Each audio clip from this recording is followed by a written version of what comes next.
Hello once again welcome to the remedial chemistry. तो आज के इस नए वीडियो लेक्चर में हम लोग बात करेंगे ऑर्गेनिक केमिस्ट्री यानी कि यूनिट सेकंड के फोर्थ लेक्चर की। तो क्वेश्चन सीरीज चल रही है, ऑलरेडी 3 लेक्चर्स अपलोड हो चुके हैं। अगर आप लोग चैनल पे नए हैं तो उसका लिंक उसका डिस्क्रिप्शन बॉक्स में मिल जाएगा और वीडियो लेक्चर्स भी सारे कंप्लीट हो चुके हैं, वो आप वहां से देख सकते हैं। तो चलिए स्टार्ट करते हैं। बहुत इंपॉर्टेंट क्वेश्चन है, सिलेक्टिव क्वेश्चन है, इनको बनाएं आप। अगर आप लोगों ने थियोरीज नहीं भी पढ़ी हैं, अब टाइम उतना नहीं है, तो आप डायरेक्ट कॉन्सेप्ट यहाँ से सीखें। कॉन्सेप्ट भी आपको साथ साथ में यहाँ पे सिखाए जाएंगे। तो और रोज की वीडियोस में 30 क्वेश्चंस के हम लोगों ने लेक्चर्स यूज किए थे, क्वेश्चंस यूज किए थे। आज जो है वो क्वेश्चंस आप लोगों के ज्यादा है, संडे स्पेशल। ठीक है, तो चलिए स्टार्ट करते हैं फटाफट से। तो पहला क्वेश्चन है आप लोगों की स्क्रीन पर, the synthesis of aromatic hydrocarbon can not be done by process. तो एरोमेटिक हाइड्रोकार्बन इनमें से किस मेथड से नहीं बनाया जा सकता है? तो देखो, इस बहाने में आपको 4 रिएक्शन सिखाने वाला हूं यहाँ पे। ठीक है, 4 के 4 रिएक्शन हम सीखेंगे। तो पहला है आपका फिटिक रिएक्शन। अब फिटिक रिएक्शन में क्या होता है, देखो सबसे पहले होती है हमारे पास वुड्स रिएक्शन। सबसे पहले होती है वुड्स रिएक्शन। तो वुड्स रिएक्शन में क्या होता है हमारे पास, लाइक CH3Cl, इसकी रिएक्शन 2Na से, फिर दोबारा वही मॉलिक्यूल लेंगे हम CH3Cl। तो दोनों हमने एलिफेटिक लिए हैं, एरोमेटिक नहीं लिए हैं। किसकी प्रेजेंस में रिएक्शन होती है? In presence of dry ether. तो क्या होता है कि ये 2NaCl जो है वो ये बाहर हो जाएगा, ये सब बाहर चले जाएंगे। तो CH3 और CH3 आपस में जुड़ जाएंगे। तो ये तो हुई वुड्स रिएक्शन। तो क्वेश्चन में क्या पूछा गया है? Aromatic hydrocarbon. एरोमेटिक मतलब बेंजीन रिंग वाले। तो वुड्स रिएक्शन से तो सिर्फ कौन से बनाए जाते हैं? एलिफेटिक। तो राइट आंसर कौन सा है आपका? सी। बाकी रिएक्शन भी मैं बता रहा हूं आपको, देखेंगे फिर आगे जब यूज होगी तो वहां नहीं बताएंगे, वहां आप लोग खुद आंसर बताएंगे। फिटिक रिएक्शन में क्या होता है और वुड्स फिटिक। वुड्स फिटिक में क्या होगा, थोड़ा सा मिक्स करना है आपने, जैसा कि नाम भी मिक्स हुआ है, वुड्स फिटिक। एक CH3 की जगह रखो बेंजीन और एक की जगह CH3 रहने दो। तो आप क्या लेंगे? एक क्लोरोबेंजीन। क्लोरोबेंजीन की रिएक्शन सोडियम से कराएंगे। फिर दूसरा आप लेंगे एलिफेटिक यानी कि CH3Cl। तो एक एलिफेटिक और एक aromatic in presence of dry ether. Again यहाँ से 2NaCl बाहर हो जाएगा और बेंजीन के ऊपर आ जाएगा आपका CH3, जिसे हम कहते हैं टॉल्वीन। फिर फिटिक की बात करें तो फिटिक में दोनों ही बेंजीन होते हैं, तो दोनों साइड क्या होंगे? आपके बेंजीन होंगे। तो क्लोरोबेंजीन की रिएक्शन 2Na से कराएंगे इन प्रेजेंस ऑफ मतलब in presence of dry ether, और दूसरा मॉलिक्यूल भी कैसा होगा आपका? क्लोरोबेंजीन होगा, ड्राई ईथर। तो क्या होगा यहाँ से भी 2NaCl बाहर, तो ये दोनों जुड़ जाएंगे आपस में। ध्यान रखेंगे एक ही बॉन्ड टूटा होता है दोनों साइड से, तो सिर्फ एक बॉन्ड से जुड़ेंगे। तो इसको बोलते हैं डाईफिनाइल। डाईफिनाइल या फिर बाईफिनाइल कह सकते हैं। ऐसे भी जोड़ सकते हैं आप बेंजीन, अगर आपने सीधे रखें तो भी आप एक ही बॉन्ड दिखाएंगे, बट कंडीशन यही है कि आपने बॉन्ड एक ही बनाना है। अगर आप ऐसा बना देते हैं तो वो गलत हो जाएगा। अगर आपके पास ऑप्शन ये दिखता है, तुम कहोगे 2 बेंजीन जुड़ते हैं, तो ये गलत है। ये तो नेफ्थलीन है, यहाँ तो 2 कनेक्टिविटी आ गई, एक ये है और एक बॉन्ड ये है। ठीक है, तो क्लियर हो गया होगा। तो 4 रिएक्शन, 3 रिएक्शन मैंने यहाँ पे बता दिए। अब देख लेते हैं would Friedel craft. Friedel craft 2 होती है, एल्काइलेशन और एसाइलेशन। इसकी रिएक्शन कराओ CH3Cl से in presence of anhydrous AlCl3। Catalyst भी इंपॉर्टेंट है इसका। तो होता क्या है, बेंजीन के ऊपर H तो होता ही है, तो ये H और ये Cl बाहर हो जाएगा। तो इससे भी वही बनता है जो फिटिक, वुड्स फिटिक से बनता है, टॉल्वीन। इसको बोलते हैं फ्रीडल क्राफ्ट एल्काइलेशन। फिर दूसरी होती है फ्रीडल क्राफ्ट एसाइलेशन, वहां पे एसाइल क्लोराइड लिया जाता है, CH3COCl। कैटलिस्ट सेम रहेगा, अगेन H और Cl बाहर, तो बेंजीन के ऊपर आएगा COCH3, बेंजीन के ऊपर COCH3। तो इसे कहा जाता है एसीटोफिनॉन। तो 4 नेम रिएक्शन भी हम लोगों ने इस बहाने देख ली है। चलो नेक्स्ट क्वेश्चन। आज का लेक्चर थोड़ा लंबा भी हो सकता है, ठीक है, क्योंकि बहुत सारी चीजें सीखने के लिए। तो देखो इसमें क्या है, तो यहाँ पे हमारे पास एक पायरिडीन मॉलिक्यूल है, ठीक है, पायरिडीन बोलते हैं हम इसको। NaNH2 एक बेस होता है और न्यूक्लियोफाइल भी होता है, मतलब NaNH2 नेगेटिव, Na पॉजिटिव। तो जैसे KOH होता है, KOH बेस भी होता है और OH नेगेटिव जुड़ भी जाता है जाके, तो ये बनता है। ठीक है, तो रिएक्शन दी है इसने, पहचानना है कौन सी रिएक्शन है। पहला दिया है आपको कार्बिलएमीन, तो तुम्हें याद होंगी तो तुम एलिमिनेट कर पाओगे। कार्बिलएमीन में तो क्या होता है, फिनॉल की रिएक्शन होती है, तुम्हें इतना भी याद आ जाएगा तो तुम्हें पता चल जाएगा कि कार्बिलएमीन तो नहीं है, बट मैं कार्बिलएमीन बता रहा हूँ यहाँ पर, पहले भी मैं बता चुका हूँ। तो क्वेश्चन सीरीज का फायदा यही है कि कई क्वेश्चन, देखो ऑर्गेनिक में क्वेश्चन मिक्स क्यों कराए मैंने, क्यों मैंने यूनिट 1 की तरह आपको चैप्टर वाइज नहीं कराए, और मैंने लेक्चर्स पढ़ाते टाइम क्वेश्चंस क्यों नहीं कराए, तो मैंने कहा था थोड़ा सा पेशेंस करो, ऐसा मिक्स करूंगा सबको कि सारे चैप्टर आपके एक साथ कवर होंगे। तो यही नेम रिएक्शन बार बार यूज होती रहेंगी, आप लेक्चर देखते जाओ, आपको रिवाइज होता रहता है। तो फिनॉल की रिएक्शन क्लोरोफॉर्म और KOH से कराते हैं। तो होता क्या है इसमें, फिनॉल नहीं सॉरी एनिलीन, हाँ एनिलीन कर लेंगे ऊपर से। तो यहाँ पे आपका एनिलीन की रिएक्शन कराते हैं क्लोरोफॉर्म और इससे, तो ये NC बना देता है, आइसोसाइनाइड, इसको बोलते हैं कार्बिलएमीन। तो कार्बिलएमीन तो नहीं है, ए तो नहीं है। सैंडमेयर तुम्हें याद ध्यान होगी, सैंडमेयर रिएक्शन में क्या होता है, बेंजीन डाइएजोनियम क्लोराइड होता है हमारे पास, N2 positive Cl negative, N2 positive Cl negative. इसकी रिएक्शन कराते हैं हम Cu2Cl2 ऑब्लिक HCl से, या फिर हम करा सकते हैं Cu2 Br2 ऑब्लिक HBr। और हाँ, आप लोगों को इनकी जो भी PDF चाहिए होंगी या इससे पहले जो भी अपलोड हो चुके हैं लेक्चर्स, जिनमें भी क्वेश्चन सीरीज हुई है, उन सब की PDF आप लोगों को टेलीग्राम लिंक में मिल जाएगी, वो भी आप लोगों को डिस्क्रिप्शन बॉक्स में मिल जाएगा, ठीक है। तो दूसरा है, तीसरा है CuCN ऑब्लिक KCN, तो ये सब लगा सकते हो। तो होता क्या है, N2Cl पूरा बाहर, या तो ऊपर Cl लग जाएगा, या फिर Br लग जाता है, या फिर Cn, तो ये रिएक्शन भी नहीं होती है, ठीक है। अब उसके बाद कौन बचा, फिर चिचिन बेबिन, तो ये बचा आपके पास, ठीक है। तो इनमें से कोई नहीं है। Next, none of the above नहीं होता है, ठीक है। अब यहाँ पे कैसे एलिमिनेट करोगे, ठीक है, तो अब याद करनी पड़ जाएगी, बट ये याद नहीं करनी पड़ती, इतनी मुश्किल रिएक्शन हमें, बस एलिमिनेट करके आंसर आ जाएगा पेपर में आना होगा।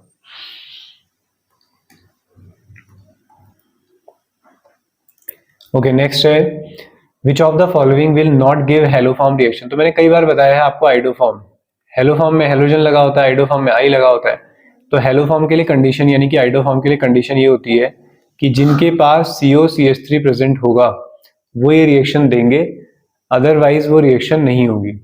जैसे यहाँ पे CH OH और ये CH3, तो यहाँ पे रिएक्शन हो जाएगी अगर किसी के पास ये ग्रुप प्रेजेंट है या फिर ये ग्रुप प्रेजेंट है। तो चलो चेक करते हैं, CH3CHO, इसको देख के मना मत कर देना, पहले वाले को ओपन करके बनाओ CHO को। तो जब आप CHO को ओपन करते हैं तो आपको नजर आता है कि हाँ उसके पास भी COCH3 है, तो ये तो देगा, इसके पास तो साफ नजर आ रहा है, इसके पास भी नजर आ रहा है, लेकिन यहाँ ऐसा नहीं है। तो this is the right answer, simple है। आइडोफॉर्म टेस्ट के लिए ये चीजें होनी चाहिए, ठीक है। नेक्स्ट, एक काम करते हैं, इसमें क्वेश्चन नंबर लिख लेते हैं, ठीक है, क्योंकि फिर तुम्हें कमेंट में कुछ पूछना होता है तो फिर बड़ा मुझे भी कंफ्यूजन सा हो जाता है, तुम कभी पूछते हो कि सर ये वाले में क्या आंसर होगा, ठीक है, फिर मुझे वीडियोस को आगे बढ़ा के देखना पड़ता है कि कहाँ था क्वेश्चन, तो तुम लोगों के लिए भी दिक्कत हो जाती है कि सर क्वेश्चन नंबर पे कैसे बताएं। कभी ऐसा होता है तो जब आप कुछ क्वेश्चन पूछते हैं तो वहाँ पे टाइमिंग लिख दिया करो, कि जैसे 9 मिनट 30 सेकेंड 9:30 लिख दिया कि वहाँ पे हुई है प्रॉब्लम, ताकि मुझे कुछ चेक करना हो तो मैं वहाँ चेक कर लूँ। क्योंकि नॉर्मली क्या मतलब, मैं वीडियोस लेक्चर बनाने के बाद ज्यादातर उसे चेक करता नहीं हूँ दोबारा, क्योंकि काफी टाइम लगता है और अपने आप को सुनना मुझे काफी अजीब लगता है, तो मैं बस सीधे सीधे कर देता हूँ। और आंसर की भी नहीं रखी होती जो मैं उसको मैच कर करके, ये कि अब पढ़े हैं पढ़ाए हैं तो ठीक है, उस हिसाब से कोशिश करता हूँ कि अवेयरनेस के साथ कराया जाए। क्वेश्चन नंबर 2 हो गया, और this is question number 3 and this is question number 4, ठीक है, नहीं हुए ना, 1 2 3 and this will be your question number 4। चलो, तो next, which one of the following undergoes Diels-Adler reaction, ठीक है, ये याद कर लेना थोड़ा सा इसको, ठीक है, Diels-Adler reaction, Diels-Adler reaction कहीं पे आएगी तो बता भी देंगे। तो होता क्या है इसमें, कौन दिखाता है Diels-Adler रिएक्शन, देखो थायोफिन जो होता है वो हमारा ये होता है जिसमें S लगा होगा, पायरोल होता है हमारा ये विथ H, और पायरिडीन होता है हमारा ये, पायरिडीन तो बिल्कुल नहीं दिखाता क्योंकि ये बिल्कुल एरोमेटिक डिस्टर्ब ही नहीं करना चाहता है अपना। फ्यूरान में होता है हमारे ऑक्सीजन, तो सबसे ज्यादा इलेक्ट्रोनेगेटिव है ऑक्सीजन में, ठीक है, इलेक्ट्रोनेगेटिव एटम ऑक्सीजन है, तो ये है जो डाइल्स-एडलर रिएक्शन दिखाता है, ठीक है। तो ऐसे कुछ इस तरीके से बनती है। बहुत टाइप की होती है डाइल सेलुलर रिएक्शन। जैसे ये है, इसकी रिएक्शन तुमने किसी एल्कीन से करा दी, CH2 डबल बॉन्ड CH2, तो इनको कंबाइन किया जाता है। ठीक है, ये बॉन्ड 1 2 3 4 5 और ये 6, ये मिलके एक रिंग बना देंगे 6 की। ठीक है, तो 1 2 3 4 और ये वाले 5 और 6। अब तुम्हें ऑक्सीजन किस किस के बीच में लगा हुआ दिख रहा है? 1 और 4 के बीच में, तो ऐसे लगा हुआ मिलता है ये। ठीक है, और रही बात बॉन्ड्स की, तो ये कुछ इस तरीके से जाएगा, ये यहाँ चला जाएगा, तो तुम्हें यहाँ बॉन्ड भी नजर आ जाएंगे। ठीक है, तो चलो फिर आते हैं नेक्स्ट क्वेश्चन पे। तो राइट आंसर है फ्यूरान। ठीक है, जितना ज्यादा इलेक्ट्रोनेगेटिव उतना ज्यादा रिस्पॉन्सिबल होता है डाइल सेल्युलर रिएक्शन के लिए। नेक्स्ट क्वेश्चन है, which of the following compound is prepared by Gabriel phthalimide reaction? Gabriel phthalimide reaction याद रखो, काफी बड़ी रिएक्शन है, मैंने कराई थी तुम लोगों को। गैब्रियल थैलेमाइड रिएक्शन से सिर्फ क्या बनाए जाते हैं? प्राइमरी एमीन बनाए जाते हैं। गैब्रियल थैलेमाइड से सिर्फ हम क्या बनाते हैं? प्राइमरी एमीन बनाते हैं। 1 डिग्री, और एरोमेटिक भी नहीं, सिर्फ एलिफेटिक, सिर्फ aliphatic amine, 1 degree aliphatic amines. तो देखो इसमें 1 डिग्री कौन है? तो ये तो ट्राई मिथाइल है, ये बेंजाइल है, ये इथाइल मिथाइल, ये एमिनो बेंजीन। एमिनो बेंजीन का मतलब हुआ बेंजीन के ऊपर NH2, तो मैंने तो मना करा है, एरोमेटिक तो नहीं दिखाएगा। इथाइल मिथाइल का मतलब हुआ एक साइड है मिथाइल और बीच में क्या होगा? NH, और फिर होगा इथाइल, तो इसका मतलब ये तो 2 डिग्री है, ये भी नहीं होगा। बेंजाइल एमीन क्या होता है? बेंजीन के ऊपर CH2, इसको बोलते हैं बेंजाइल NH2 एमीन, तो ये 1 डिग्री है, एरोमेटिक थोड़ी है। NH2 के साथ तो CH2 जुड़ा है, बाद में बेंजीन जुड़ा है, हमें क्या करना है? तो ये वाला आपका सही आंसर होगा।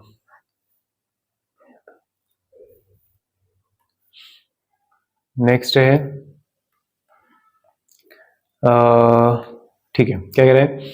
Conversion of phenol to salicylic acid is done by which of the following name reaction? याद होगी सबको ये कि सैलिसिलिक फिनॉल से सैलिसिल्डिहाइड, फिनॉल की रिएक्शन देखो कितनी बार यूज हो रही है। अब तुम्हें याद नहीं होंगी अगर भी, तो फिर मैं क्या कर सकता हूँ?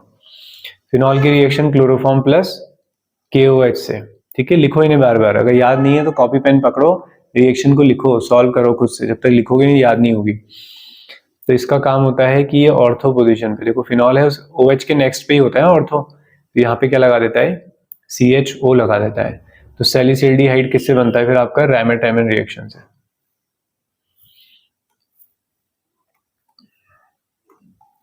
Which of the following compound will not undergo Friedel Crafts acylation? Friedel Crafts कौन नहीं देता है? ये तो बहुत फेमस है कि ये नहीं देता है।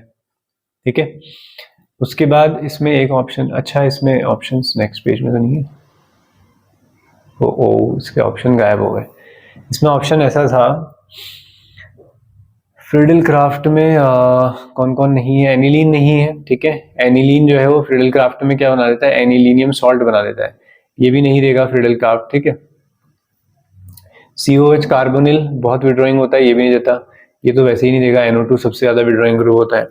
अब बचा हमारे पास फिनॉल, फिनॉल भी हमारा फ्रीडेलक्राफ्ट रिएक्शन नहीं देता है, ये भी काफी ज्यादा रिएक्टिव होता है। ठीक है, एसिडिक भी होता है, तो ये भी आपका फ्रीडेलक्राफ्ट नहीं देता है। तो इसमें ऑप्शंस ना 1 ऐसे करके थे, जैसे ऑप्शन A होगा 1, 2, 3, बस इतना। फिर ऑप्शन B होगा 3, 2 ओनली। ठीक है, इस तरीके से तो चारों होते हैं जो फ्रीडेलक्राफ्ट नहीं देते हैं। नेक्स्ट,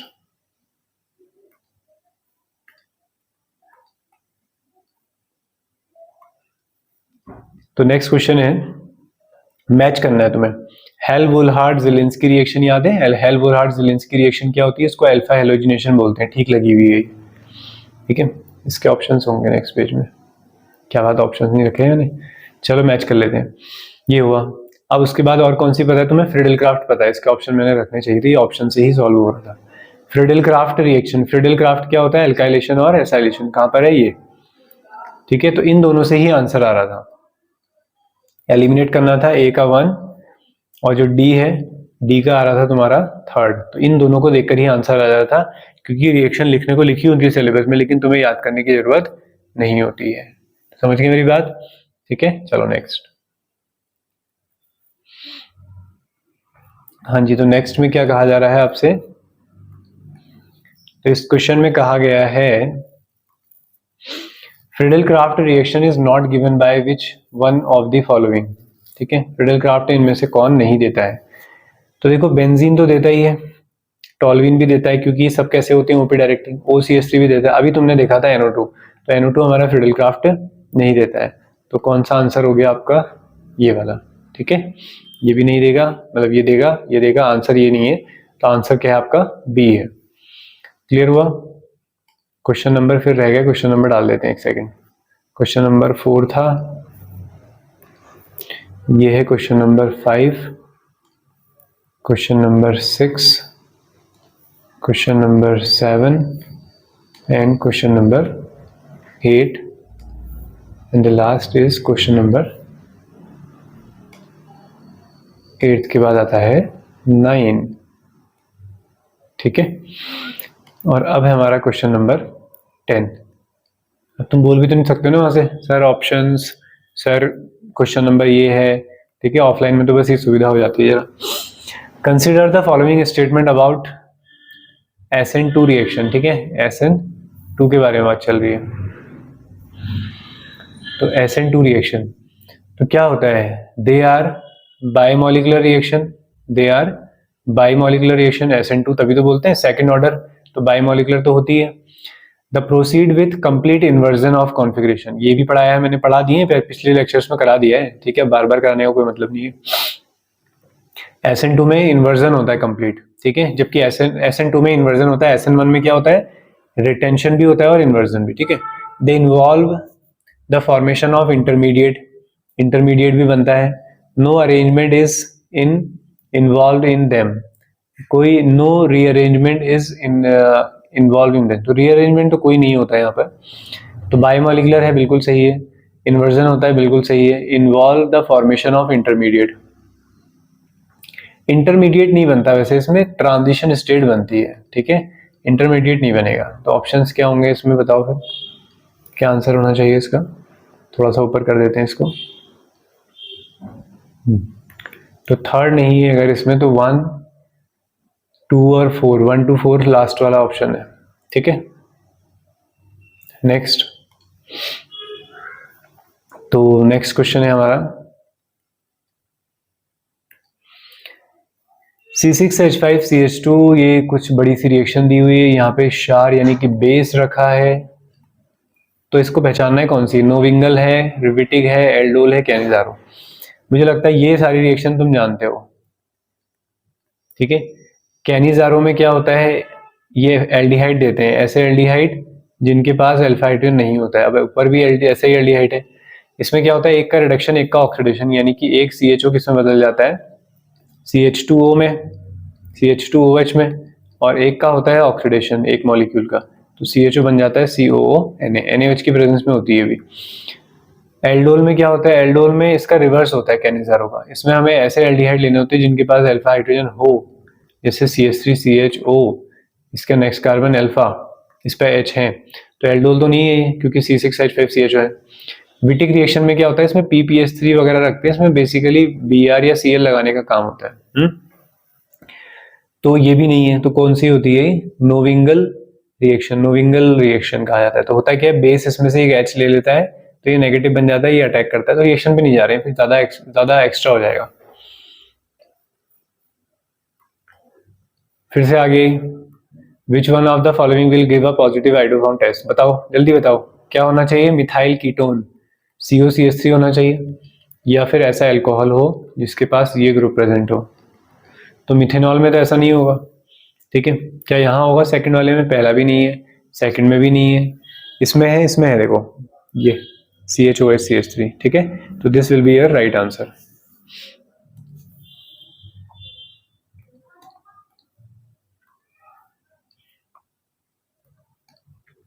तो क्या कह रहा है देखो ये,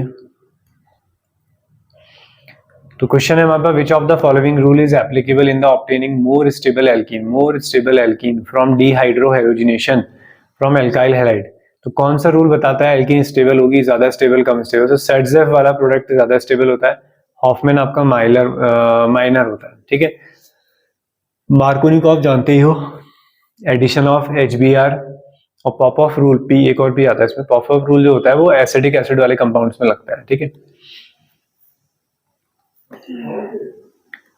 अब क्या कह रहा है, magnesium form a covalent bond in ethereal medium, यानी कि इथेनॉलिक मीडियम के बारे में बोल रहा है, with alkali halide whose name is. तो क्या होगा इसमें बताइए जरा। तो क्या बोलते हैं उसे, ग्रिग्नार्ड रिएजेंट, ठीक है। Magnesium form a covalent bond with ethyl, हाँ ठीक है, इथाइल लिखना चाह रहे होंगे, इथेनॉल, इथाइल होगा ये, ठीक है। एल्काइल हैलाइड ले लेता हूँ चलो मैं, कोई भी, ठीक है, इथाइल हो जो भी हो। तो C2H5Cl ले लिया मैंने। इसकी रिएक्शन Mg से होती है in presence of dry ether. तो ये क्या बना देता है, C2H5 पूरा जुड़ जाएगा MgCl, तो इसे बोलते हैं ग्रिग्नार्ड रिएजेंट। अच्छा, ईथरी माध्यम में, ठीक है, ये लिखा है मैंने ड्राई ईथर की प्रेजेंस में। हिंदी में तो मैंने पढ़ा ही नहीं, आदत ही छूट गई देखने की। नेक्स्ट है, which of the following compound will give positive test, Tollens test. यार कितनी बार आ गया देखो, है ना। टॉलरेंस टेस्ट कौन देते हैं फिर, टॉलरेंस टेस्ट देते हैं ऑल एल्डिहाइड्स, सारे एल्डिहाइड्स। तो कौन है इसमें एल्डिहाइड, ये है। Next, which of the following regarded as the principal function group. Principal function group का मैंने प्राथमिक, यानी कि नंबरिंग करते हैं तो किसको प्रेफरेंस देते हैं। तो इससे पहले आता है एल्डिहाइड, ठीक है। तो एल्डिहाइड सबसे पहले आता है, C ट्रिपल बॉन्ड C सबसे लास्ट में, एल्डिहाइड के बाद कीटोन, ठीक है, 1 नंबर, 2 नंबर, फिर 3 नंबर पे अल्कोहल, 4th नंबर पे आता है एल्काइन। एल्काइन से भी आगे एल्कीन होता है। चलो नेक्स्ट है ओजोनोलिसिस ऑफ जाइलीन, ठीक है। जाइलीन ऐसा होता है देखो, ये है हमारे पास जाइलीन। अब ओजोनोलिसिस में मैंने ट्रिक बताई थी कि ओजोनोलिसिस में क्या करते हैं हम, ओजोन से रिएक्शन कराते हैं और दूसरे स्टेप में क्या करते हैं, Zn/H2 जिंक हाइड्रोलिसिस। तो मैंने ट्रिक ये बताई थी आपको कि बस आपने क्या करना होता है, बॉन्ड तोड़ने होते हैं और उसकी जगह उस कार्बन पे क्या लगाने होते हैं, ऑक्सीजन। तो एक ऑक्सीजन यहाँ, फिर ये बॉन्ड भी टूटेगा, एक ऑक्सीजन यहाँ डबल बॉन्ड के साथ, एक ऑक्सीजन यहाँ लगेगा, फिर ये डबल बॉन्ड भी टूटेगा तो यहाँ लगेगा और यहाँ लगेगा। जहां जहां से डबल बॉन्ड टूट गए उनको तोड़ दो। तो ये बॉन्ड जिंदा है, ये टूट गया, ठीक है, फिर ये जिंदा है, ये टूट गया है, फिर ये बॉन्ड जिंदा है लेकिन ये टूट गया है। तो ये बॉन्ड नहीं है जहाँ पे मैंने डॉटेड दिखाया हुआ है, ठीक है। तो यहाँ पे क्या क्या लगा है वो लगा लो। तो यहाँ लगा है एक CH3 और एक अभी अभी क्या आया है, यहाँ पे ऑक्सीजन आया है, तो ये COCH3 हुआ। यहाँ पे क्या लगेगा, एक खाली डबल बॉन्ड O, तो दूसरा क्या बचेगा फिर, H लगाना पड़ेगा। ऐसे ही यहाँ पर भी क्या है, एक डबल बॉन्ड है O, यहाँ पे भी क्या है, एक डबल बॉन्ड O, यहाँ पे भी एक डबल बॉन्ड O। तो ये कंपाउंड बन रहा है तुम्हारा CH3 के बाद C, उसके पास डबल बॉन्ड O, फिर आगे C और फिर ये डबल बॉन्ड O। तो ये कंपाउंड आपका बन जाएगा, ठीक है। और बाकी क्या बन रहे हैं, बाकी देखो ये एक जैसा है, ये एक जैसा है, C डबल बॉन्ड O, एक क्या लगा होगा फिर, H लगा होगा, फिर वही C डबल बॉन्ड O, एक H लगा होगा, ठीक है। तो इसमें डाई कार्बेल्डिहाइड लगे हुए हैं, ठीक है। इसको डाई मिथाइल ग्लाइऑक्सल बोला जाता है और ऊपर वाला तो खाली ग्लाइऑक्सल है।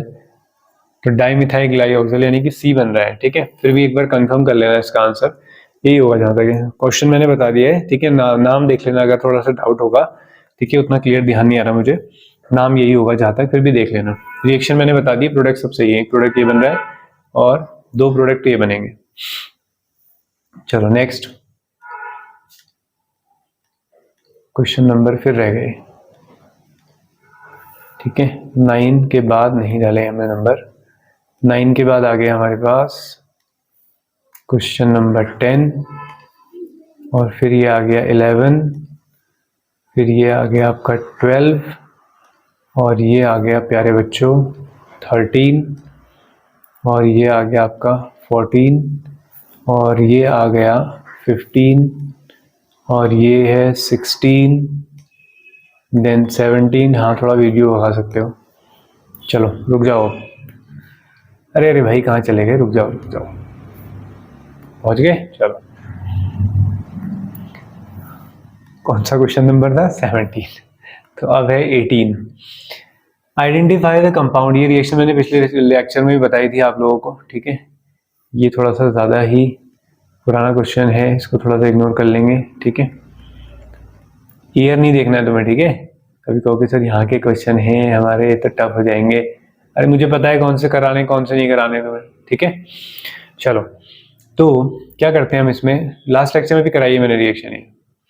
Hg2 पॉजिटिव और Hg पॉजिटिव में होता क्या है, इसमें बेसिकली क्या ऐड करना होता है, तुम्हें वाटर ऐड करना होता है, ठीक है। तो इसमें वाटर ऐड करते हैं, क्योंकि ट्रिपल बॉन्ड है तो H और OH में नहीं तोड़ेंगे, H2 और O में ही तोड़ेंगे। तो ट्रिपल बॉन्ड को तोड़ो। तो जब ट्रिपल बॉन्ड को आप तोड़ते हैं तो H2 और O में तोड़ना है, तो इलेक्ट्रोनेगेटिव पार्ट वहां जाएगा जहां हाइड्रोजन कम है। तो यहाँ 0 हाइड्रोजन है और यहाँ H2, तो क्या बन जाएगा ये बन जाएगा सर CO और ये बन जाएगा CH3। समझ गए? तो ये है 3 लगा लेना यहाँ पे। क्वेश्चन नंबर 19 है आपका, विच of the following decolourise alkaline KMnO4। ठीक है, कैसे कलर का होता है? पर्पल कलर का होता है। तो एल्कीन पे रिएक्शन हो जाती है इसकी, तो CH2H4 इसका आंसर है। जब रिएक्शन कराओगे एल्कलाइन KMnO4 से तो ये डाई हाइड्रोक्सिलेशन का काम भी करता है। अगर CHO वगैरह होते तो ऑक्सीडेशन करता, डबल बॉन्ड होते हैं तो ये क्या काम करता है? डाई हाइड्रोक्सिलेशन, यानी कि दोनों साइड के आ जाते हैं OH। ठीक है, तो C2H4 कहाँ है? ये है। क्वेश्चन नंबर 20 क्या कह रहे हैं? Among the given compound the most susceptible to nucleophilic attack at the carbonyl. तो कौन सबसे ज्यादा रिएक्टिव है कार्बोनिल को अटैक कराने के लिए? तो कौन होगा सबसे ज्यादा, जिसमें बाहर जाने वाला कोई जल्दी तुम्हें हो, उसको जल्दी से बाहर किया जा सकता हो। तो न्यूक्लियोफाइल आएगा, कार्बन पे अटैक करेगा और Cl से कहेगा तुम्हें जाना है, तुम जाओ Cl नेगेटिव बन के। सबसे फास्ट रिएक्शन ये रहेगा। ओके, तो नेक्स्ट है हमारा क्वेश्चन नंबर 21। तो question number 21, which alkane would have only primary and tertiary carbon. तो स्ट्रक्चर बना के देखते हैं। प्राइमरी एंड टर्शरी, पेंटेन में तो नहीं होगा ना, एक ही लाइन में है, तो पेंटेन में तो कहां से टर्शरी होगा? तो इसको तो बेकार ही है बनाना। चलो बना देते हैं। 2 मिथाइल ब्यूटेन, 2 मिथाइल, आधा ही आधा बनाएंगे, ब्यूटेन चलता रहेगा ऐसे। चलो यार लिख देते हैं। तो ये तो 2 डिग्री है ना, यहाँ पर 3 डिग्री है, सॉरी। हाँ, इसने क्या क्या पूछा था? प्राइमरी और थर्ड, अभी रह जाता है। ये प्राइमरी है, ये भी प्राइमरी है, ये भी प्राइमरी है, ये भी प्राइमरी है, लेकिन ये कैसा है? 3 डिग्री, 3 साइड से जुड़ा है ना ये, तो यही हो जाएगा आपका। नीचे वाला भी दिखाऊं एक चेक करके? चलो, 2,2 डाइमिथाइल प्रोपेन। किसी की आवाज जैसी आई मुझे, सर प्लीज सर नीचे वाले भी तो लग रहे हैं हमें, नीचे वाले भी चेक करके बता दीजिए, क्योंकि हम 4 डिग्री तो देख ही नहीं पाते हैं। तो ये वाले कार्बन को देखो 4 साइड से जुड़ा है तो 4 डिग्री है यार, क्या बात कर रहे हो? बाकी सब प्राइमरी है। ठीक है, कर लोगे ना? हो गया।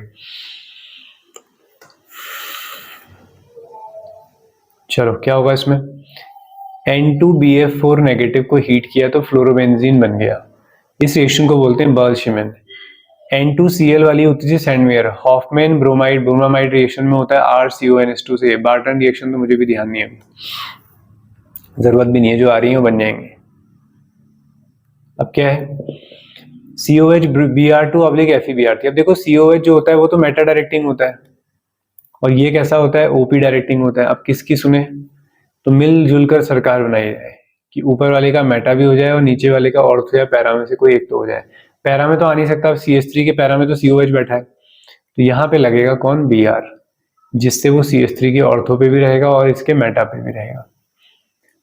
तो देख लो कौन सा ऑप्शन है इसमें। ओके, तो नेक्स्ट क्वेश्चन है अब हमारा। देखो, conversion of an aldo hexo, 6 carbon है। ये यूपीएससी पीडी से फिर कंफ्यूज मत होना, जो तुम्हारे लेक्चर कराए जा रहे हैं उसमें ये इसीलिए मैं हटा देता हूँ कि तुम खाली जज करते हो फिर क्वेश्चन को। ठीक है, तो उसमें सब हैं, टीजीटी वाले भी हैं, पीजीटी वाले भी हैं, यूपीएससी प्री वाले हैं। ठीक है, काफी अलग अलग क्वेश्चंस हैं उसमें मिक्स। कई सारे अलग अलग कॉम्पिटेटिव एग्जाम्स के हैं, जेई वगैरह के भी इनफैक्ट कुछ, बट वो जो तुम्हारे एग्जाम के लायक है, कहाँ वो आया, इवन नेट के क्वेश्चंस भी मिल जाएंगे कुछ तुम्हें इन लेक्चर्स में, तो वो उस लेवल के हैं जो तुम्हारे एग्जाम में आ सकते हैं। अब ये थोड़ी कि नेट के पेपर में वो क्वेश्चन आया था तो इसका मतलब ये हो गया कि वो बहुत ही खतरनाक था, क्योंकि इजी क्वेश्चन नहीं होते, क्या सब डेंजर क्वेश्चन नहीं होते वहाँ, या तुम्हारे उसमें सब इजी क्वेश्चन है, कोई डेंजर नहीं है, तो जो यहाँ तुम्हारे लिए थोड़ा सा अप है वो वहाँ बेसिक है, ठीक है।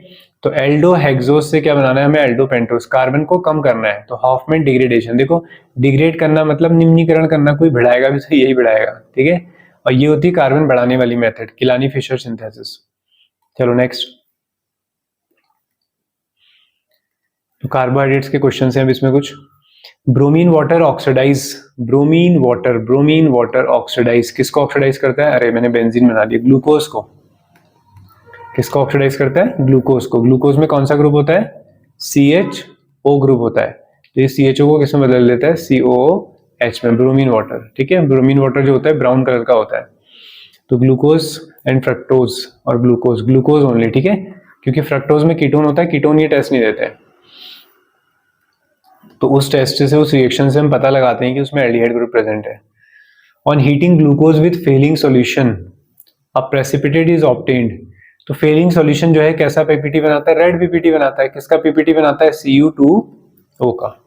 फेलिंग और टॉलरेंस रिड्यूसिंग एजेंट होते हैं हमारे, ऑक्सीडाइजिंग एजेंट होते हैं, तो जो भी कंपाउंड टॉलरेंस ऑफ फेलिंग को रिड्यूस कर सकते हैं, ठीक है, या टॉलरेंस ऑफ फेलिंग जिनको ऑक्सीडाइज कर सकते हैं, वो शुगर, वो कार्बोहाइड्रेट्स क्या कहलाते हैं आपके, रिड्यूसिंग शुगर कहलाते हैं। तो सारे मोनोसेकेराइड्स मतलब ग्लूकोज, फ्रक्टोज, गैलेक्टोज सब क्या होते हैं, रिड्यूसिंग शुगर, वो ये रिएक्शन दे सकते हैं। सारे डाइसेकेराइड किसको छोड़कर, सुक्रोज, सुक्रोज वाला बड़ा इंपॉर्टेंट है, सुक्रोज को छोड़ के सब क्या होते हैं हमारे, डाइसेकेराइड कैसे होते हैं, रिड्यूसिंग शुगर होते हैं। सारे मोनोसेकेराइड नॉन रिड्यूसिंग। चलो नेक्स्ट देखते हैं, 23rd हो गया, 24, 25 एंड 26। अब आते हैं 27 में। तो 27 क्या कह रहा है, alpha D glucose and beta D glucose are, बिल्कुल याद करना है, alpha D glucose and beta D glucose are. तो अल्फा और बीटा डी ग्लूकोज एक दूसरे के क्या होते हैं, एनोमर्स होते हैं। एनोमर मतलब सिर्फ पहले कार्बन पे चेंज आता है, जैसे ग्लूकोज में यहाँ OH है, ठीक है, अल्फा वाले में, और यहाँ H, बीटा वाले में क्या होगा, यहाँ H लगा देते हैं, यहाँ OH उल्टा कर देते हैं, तो बस इतना ही फर्क होता है। क्वेश्चन नंबर 28 क्या कह रहा है, देखो, which of the following compound reduces Tollens reagent, अभी तो बताया था, ठीक है, तो ग्लूकोज टॉलरेंस रिएजेंट को रिड्यूस करेगा, फेलिंग सॉल्यूशन को भी करेगा, ठीक है। Next, D glucose and D galactose, इन दोनों में क्या रिलेशन है तो दोनों डी और दोनों अल्फा भी होते हैं, ठीक है, तो ये क्या होते हैं, इनमें 4th पोजीशन पे डिफरेंस होता है, इसलिए इसको C4 एपीमर्स कहते हैं। देखो अगर पहले वाले कार्बन में चेंज है, पहले वाले कार्बन में चेंज आता है तो उनको एनोमर्स बोलते हैं, क्योंकि पहला वाला कार्बन क्या कहलाता है, एनोमेरिक कार्बन। पहले के अलावा किसी में भी आए तो वो क्या कहलाते हैं, एक दूसरे के एपीमर्स कहलाते हैं, ठीक है। फिर क्या है, starch is a polymer of, तो स्टार्च किसका पॉलीमर होता है, स्टार्च होता है ग्लूकोज का, मतलब बहुत सारे ग्लूकोज जुड़ेंगे तो स्टार्च बनेगा। विच of the following is sweetest, तो फ्रक्टोज सबसे ज्यादा मीठा होता है ग्लूकोज से भी ज्यादा, बट हेल्दी नहीं होता है ग्लूकोज के लेवल का। विच of the following pair is correctly matched, sucrose reducing sugar है, नहीं है, अभी बताया था मैंने, यही तो नहीं होता है। फ्रक्टोज अभी देखेंगे, म्यूटर रोटेशन। फ्रक्टोज क्या होता है, फ्रक्टोज क्या होता है आपका, एल्डो होता है, वो तो कीटो होता है। सुक्रोज मोनोसेकेराइड है क्या, सुक्रोज तो क्या है सर, डाइसेकेराइड है, तो ये वाला आपका आंसर है, ये नहीं भी पता होगा। तो म्यूटर रोटेशन का मतलब होता है बस एक मॉलिक्यूल साइक्लिक स्ट्रक्चर बनाता है अलग अलग, ठीक है, तो उसे MR कह देते हैं, मार नहीं MR। चलिए क्या कह रहा, in carbohydrate Kiliani Fischer synthesis is use, अभी बताया था मैंने, कार्बन रफ डिग्रेडेशन कम करता है, किलानी फिशर क्या करता है, कार्बन को बढ़ा देता है, तो lengthening of carbon chain in a compound. तो 29, तो ये 30, तो देखो और बार हमारे लेक्चर यहाँ पे एंड हो जाते थे, बट आज शायद 50 क्वेश्चन हम कर रहे होंगे, तो देख लेते हैं। 32 एंड दिस इज 33 और ये 34। An amino acid usually show its lowest solubility. लो, अब याद करने वाले ही हम। लोएस्ट सॉल्युबिलिटी होता है आइसोइलेक्ट्रिक पॉइंट, लेक्चर पढ़ा दिए हैं, ठीक है।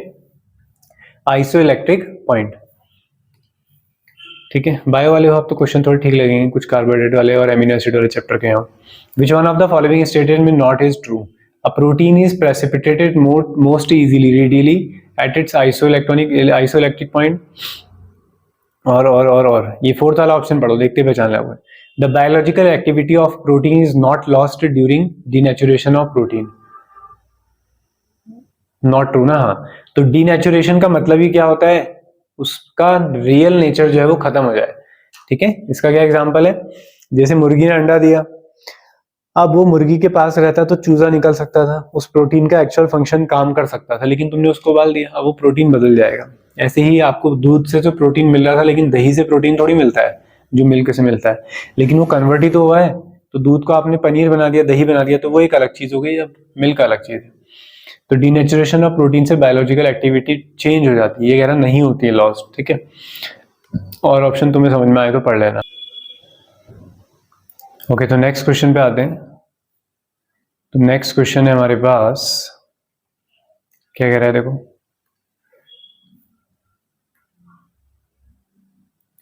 ओके, तो विच one of the following acid is zwitter-ion? तो ज्विटर-आयन के फॉर्म में कौन सा एसिड रहता है? Amino acid. ज्विटर-आयन क्या होता है? जिसमें एक पार्ट बेसिक होगा, ये NH3 पॉजिटिव बन जाता है, और यहाँ पे R, यहाँ पे COO नेगेटिव, तो इसको बोलते हैं ज्विटर-आयन, यानी कि डाइपोलर आयन होता है। चलो नेक्स्ट।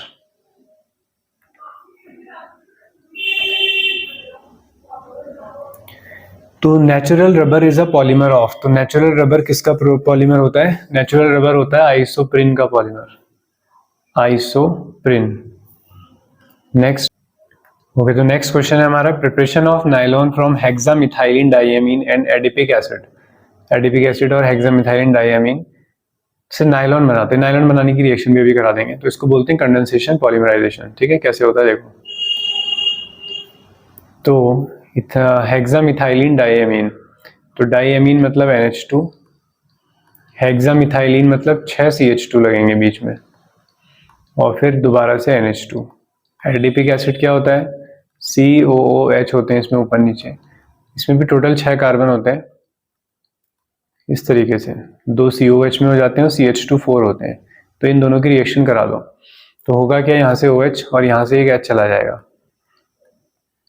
तो NH2। कुछ और बात भी बताऊंगा मैं इसके बारे में, तो ध्यान से समझेंगे। 6, फिर क्या बचा? NH के साथ क्या बचा? CO, फिर CO के बाद वही कहानी, CH2 का होल 4, और ये COOH। COOH से ऐसे ही कौन जाता रहेगा? H जाता रहेगा, तो खाली CO बचेगा, ऐसे जुड़ते रहेंगे आगे को, तो यहाँ से एक H जाता रहेगा, ये जुड़ता रहेगा। तो फिलहाल ये है लिंकेज। तो कौन सी कैटेगरी में आता है ये? एमाइड पॉलीमर में आता है। नायलॉन में एमाइड लिंकेज होती है। दूसरा सवाल, पहला तो इसके मोनोमर कौन है? तो मोनोमर कौन है? हेक्सामिथाइलिन डाइएमीन और एडिपिक एसिड, ये तो हो गए इसके मोनोमर जिनसे बनता है। उसके बाद एडिशन है या कंडेंसेशन? तो कंडेंस किया गया है, ठीक है, कंडेंसेशन पॉलीमराइजेशन है। पहला सवाल किसके रिगार्डिंग हो गया? मोनोमर कौन है। दूसरा क्या है? एडिशन है या कंडेंसेशन है? तो कंडेंसेशन पॉलीमराइजेशन है। कौन सी लिंकेज होती है? ईस्टर होती है, एमाइड होती है, क्या होती है? तो कौन सी लिंकेज है? एमाइड लिंकेज होती है इसमें प्रेजेंट, ठीक है।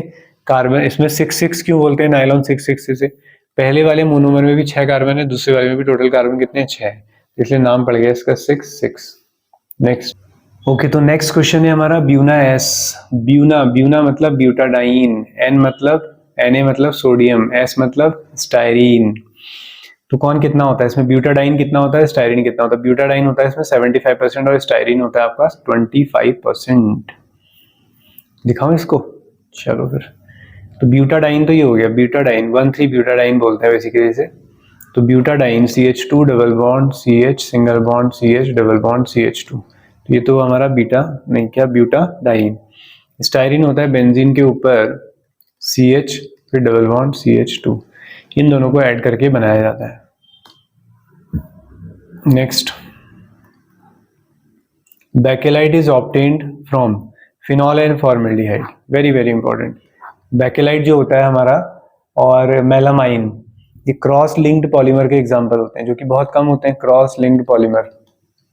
ठीक है, तो बेकेलाइट और मेलामाइन। तो बेकेलाइट कैसे बनता है? फिनॉल और फॉर्मेल्डिहाइड से, इनको कंबाइन किया जाता है। नेबुलाइक भी इसी के बीच में बनता है।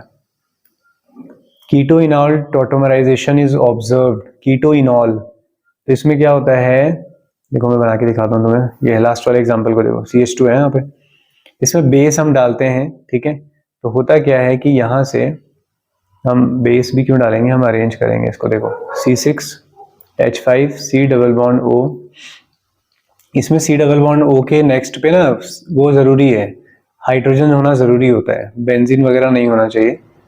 ठीक है, तो यहाँ पे देखिए, अगर यहाँ से एक H निकाल देते हैं हम, ठीक है, इस H को ऐसे लिख लेते हैं अभी, तो होगा क्या, ये H यहाँ जाता है, ये H यहाँ, तो ये C6H5, ये तो O बन जाएगा, O नेगेटिव इस H को कैच कर लेगा, OH यहाँ पे आ गया डबल बॉन्ड, तो ये कीटो इनॉल हो गया।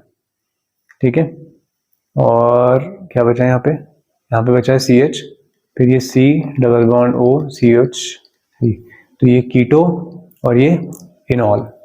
समझ में आई बात? ये इनोलाइजेशन तो दिखा सकता है लेकिन कीटोन नहीं बनेगा फिर इसमें, तो लास्ट वाला आपका सही आंसर।